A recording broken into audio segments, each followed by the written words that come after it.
चलिए आप लोग के लिए लाए हैं बहुत ही खूबसूरत टॉपिक जो है भारत का राष्ट्रीय ध्वज। जो भारत का राष्ट्रीय ध्वज है वो है तिरंगा।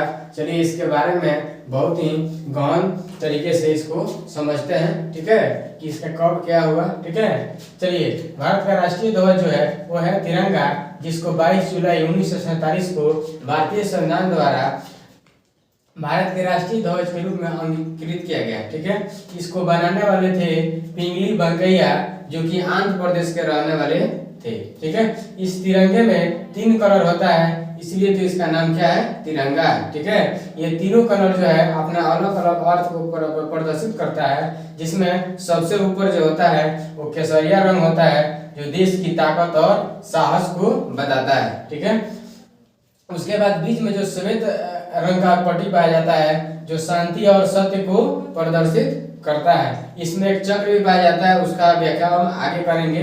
तो तब तक सबसे नीचे जो होता है वो हरा रंग होता है, जो कि हरियाली और विकास की और समृद्धि को बताता है।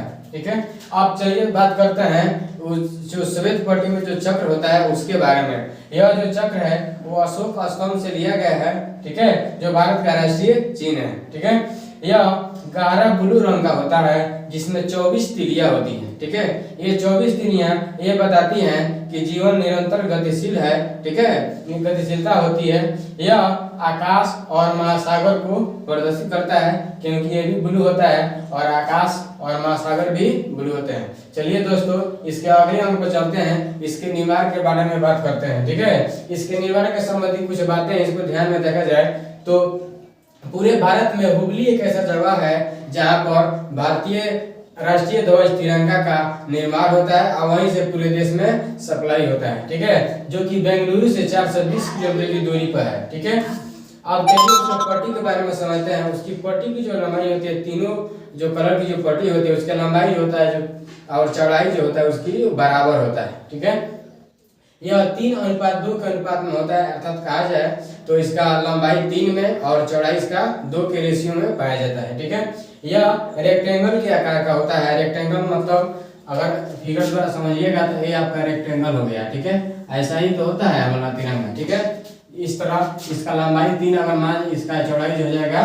वो 2 हो जाएगा। ठीक है, आगे चलते हैं। यह खादी, कॉटन और सिल्क से ही बनता है। ठीक है, और कुछ खास बात जानते हैं इसमें दोस्तों। 22 दिसंबर 2002 को हमारे भारतीय संविधान के द्वारा आम नागरिकों को यह जो है अनुमति प्राप्त हो गई। ठीक है, कि वह अपने निजी घर कार्यालय में झंडा को फहरा सकता है। ठीक है, आगे चलकर 2009 ईस्वी में ये भी हम लोग को अनुमति मिल गई कि आप झंडा रात में भी फहरा सकते हैं। ठीक है, एक और चीज विशेष ध्यान देने की बात यह है कि कभी भी आपको या किसी भी व्यक्ति को, भारत का जो भी निवासी है, उसको अगर झंडा के सामने कुछ बोलने का मौका मिले, ठीक है, तो भाषण देते समय अगर ऑडियंस सामने है और भाषण दे रहे हैं तो तिरंगा झंडा जो होना चाहिए उस व्यक्ति के दाहिने साइड होना चाहिए, बाएं साइड नहीं होना चाहिए।